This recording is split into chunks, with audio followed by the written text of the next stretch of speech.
आवारा कुत्तों से जंगल के राजा को खतरा, टाइगर रिजर्व में वैक्सीनेशन अभियान शुरू। मध्य प्रदेश, जिसे देश भर में टाइगर स्टेट के रूप में जाना जाता है, वहां अब बाघों का एक नया खतरा मंडरा रहा है। यह खतरा शिकारियों से नहीं बल्कि आवारा कुत्तों से है। विशेषज्ञों के मुताबिक जंगल के इन आवारा कुत्तों से बाघों को कई घातक बीमारियां फैल सकती हैं, जो उनकी जान के लिए गंभीर खतरा बन रही है। इस खतरे से बचाने के लिए मध्य प्रदेश वन विभाग ने एक बड़ा कदम उठाया है। सभी टाइगर रिजर्व में कुत्तों और मवेशियों का रिंग वैक्सीनेशन अभियान चलाया जा रहा है। बाघों के लिए बड़ा खतरा है आवारा कुत्तों से फैलने वाली बीमारियां। विशेषज्ञों का कहना है कि टाइगर रिजर्व की सीमा से सटे गांव में रहने वाले कुत्ते और मवेशी बाघों और अन्य वन्य जीवों के लिए संक्रमण का बड़ा स्रोत बन सकते हैं।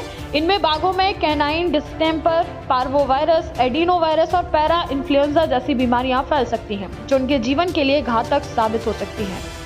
वीरांगना रानी दुर्गावती टाइगर रिजर्व में वैक्सीनेशन अभियान तेज है। मध्य प्रदेश के सबसे बड़े टाइगर रिजर्व वीरांगना रानी दुर्गावती टाइगर रिजर्व में, जिसमें सागर, दमोह और नरसिंहपुर जिले आते हैं, वहां 24,000 से अधिक डोज का वैक्सीनेशन अभियान शुरू किया गया है। यह सिर्फ कुत्तों तक ही सीमित नहीं, बल्कि टाइगर रिजर्व के शाकाहारी प्राणियों को भी सुरक्षा देने के लिए मवेशियों का भी टीकाकरण किया जा रहा है। मध्य प्रदेश वन विभाग का यह अभियान बाघों और अन्य वन्य जीवों को संक्रमण से बचाने के लिए एक महत्वपूर्ण कदम है। यदि इस तरह का वैक्सीनेशन सही तरीके से चलता रहा तो आने वाले समय में टाइगर रिजर्व के वन्य जीव स्वस्थ और सुरक्षित होंगे।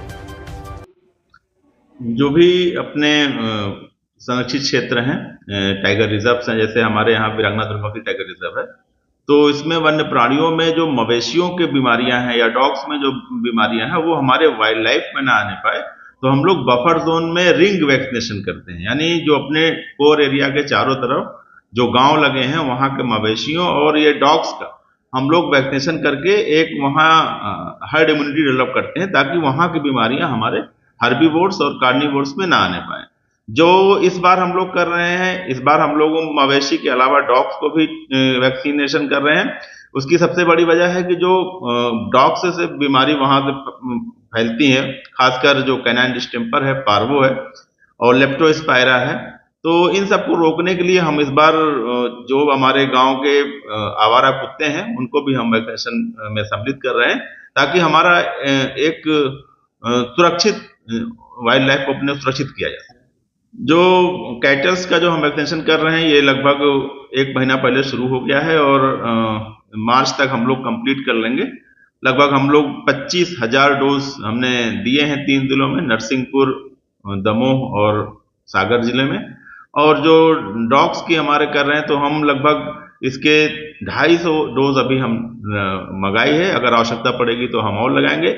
इसमें हम जो यहाँ के पशुपालन विभाग है, उसकी भी सहायता ले रहे हैं। कुछ एनजीओ भी हमारी सहायता कर रही है। उसमें WCT है, वो डॉग को कैसे पकड़ा जाए, कैप्चर कैसे किया जाए, फिर वैक्सीन कैसे दिया जाए, इस तरह हम लोग उनकी सहायता लेकर ये कार्य पूरा कर रहे हैं। खबरों की दुनिया से लेकर संघर्षों की कहानी तक, क्षेत्रीय खबर और संस्कृति के संग बुंदेली माटी से बना एक अंग। बुंदेलखंड 24/7, स्वतंत्र बुंदेलखंड, सफल बुंदेलखंड।